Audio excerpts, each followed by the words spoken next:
जुगनू रात को कहाँ घूमने जाते हैं?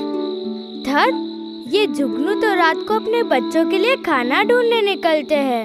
ओह, बाबा की तरह। ये सूरज सुबह निकलता है और शाम को डूब जाता है। हाँ, ताकि ये पेड़ पौधे और जीव जंतु जी सके, इसलिए सूरज सुबह निकलता है और जब रात में ये सब सो जाते हैं तब वो भी सो जाता है। ओह, मम्मी की तरह दीदी।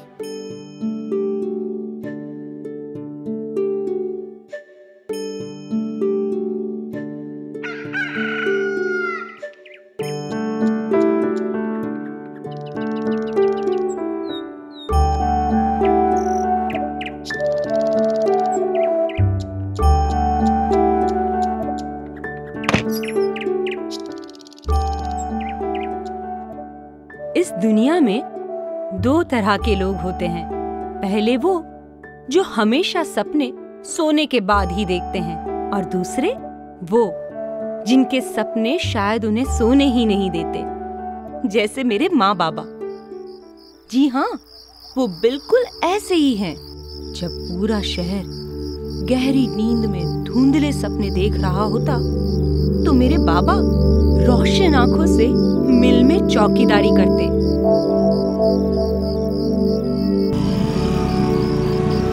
पूछो तो बस इतना ही कहते।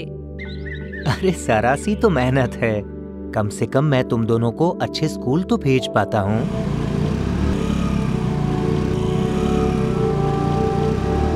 माँ भी कुछ कम नहीं थी।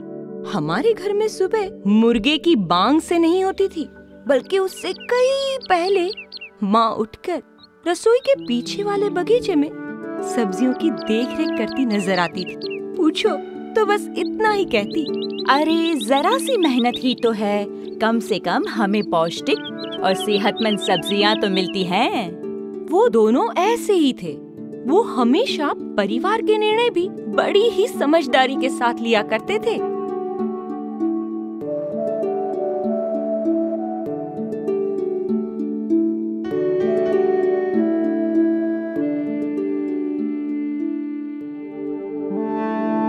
वो दोनों ऐसे ही थे। वो लोग खुद तो ऐसा सोचते ही थे, पर साथ साथ ये भी चाहते थे कि हम दोनों भी हमारी जिंदगी में कुछ ऐसा ही करें।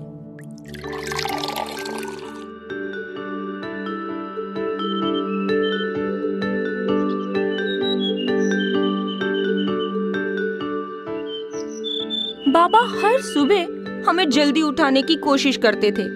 पढ़ने के लिए हम गिड़गिड़ाते, मिन्नतें करते, कभी कभी तो रूठ भी जाते, मगर वो थे कि हार नहीं मानते थे। वो कहते, बीज से पेड़ बनने में वक्त लगता है बेटा। अभी तुम्हें ये सब बहुत मुश्किल लगता होगा, लेकिन बीज पर जितनी ज्यादा मेहनत करोगे फल उतना ही मीठा होगा। और मेरी माँ कुछ नियमों के पालन के बारे में बहुत ही सख्त थी, जैसे हर रोज नहाना, ब्रश करना, बाल बनाना, नाखून काटना, स्कूल में साफ कपड़े पहन के जाना और शौच के बाद साबुन से हाथ धोना। हम इन्हें टालने की कितनी भी कोशिशें करें, लेकिन माँ की तेज नजरों से हम बच नहीं पाते थे। माँ कहती थी, सिर्फ पढ़ाई ही काफी नहीं होती, समझदारी भी उतनी ही जरूरी है। अच्छी शिक्षा के साथ अच्छी आदतों का भी होना जरूरी है, जैसे साफ सुथरे रहना, झूठ न बोलना, किसी से बेकार झगड़ा ना करना। जिंदगी में तरक्की के लिए ये सब उतना ही जरूरी है। और वो सिर्फ कहती नहीं थी, बल्कि खुद भी इन सारे नियमों का पालन करती थी, ताकि हम भी वही सीखें। आखिर बच्चे सुनकर नहीं, पर बड़ों को देखकर ही तो सीखते हैं। आपको नहीं लगता कि कभी कभी माँ बाप के लिए ये तय करना मुश्किल हो जाता है कि कब बच्चे को ढील दें और कब सख्ती बरतें?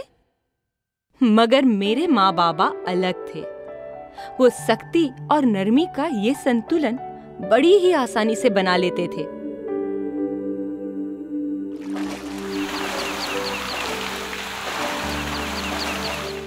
अच्छी आदतें जैसे कि साबुन से हाथ धोना, ये हमारे घर का एक सख्त नियम था।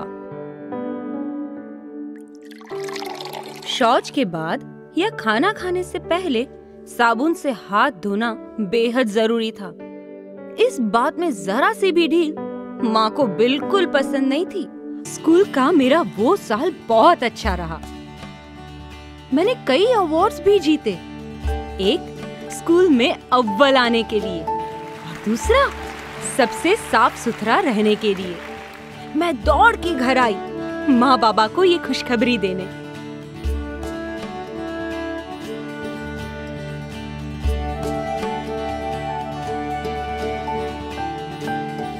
माँ से इनाम में मुझे 5 रुपए मिले। उन्होंने कहा, देखो बेटा, जब हम अच्छी आदतें सीखते हैं, हाथ साबुन से धोते हैं, बाल बनाते हैं, नाखून काटते हैं, तो तरक्की हमारे साथ रहती है, क्योंकि इसी में समझदारी है।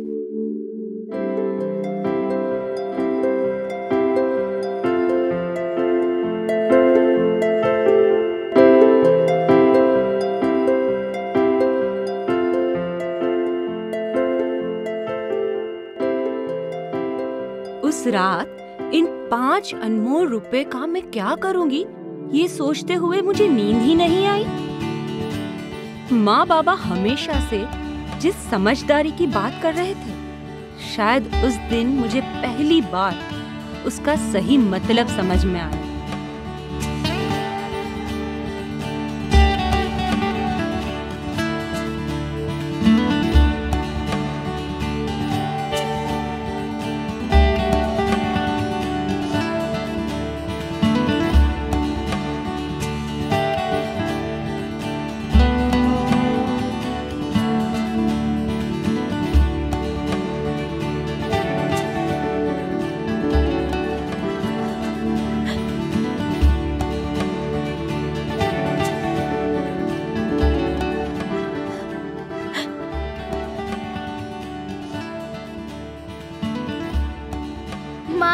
ये तुम्हारे लिए, मुझे माफ कर दो।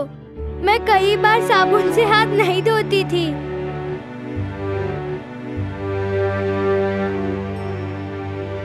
मुझे तुम पर नाज है। आज तुमने जीवन का सबसे बड़ा सबक सीखा है। सच में तुम मेरी समझदार बेटी हो। जो लोग अच्छी आदतों की जरूरत समझते हैं, वो जिंदगी में हमेशा सफल होते हैं।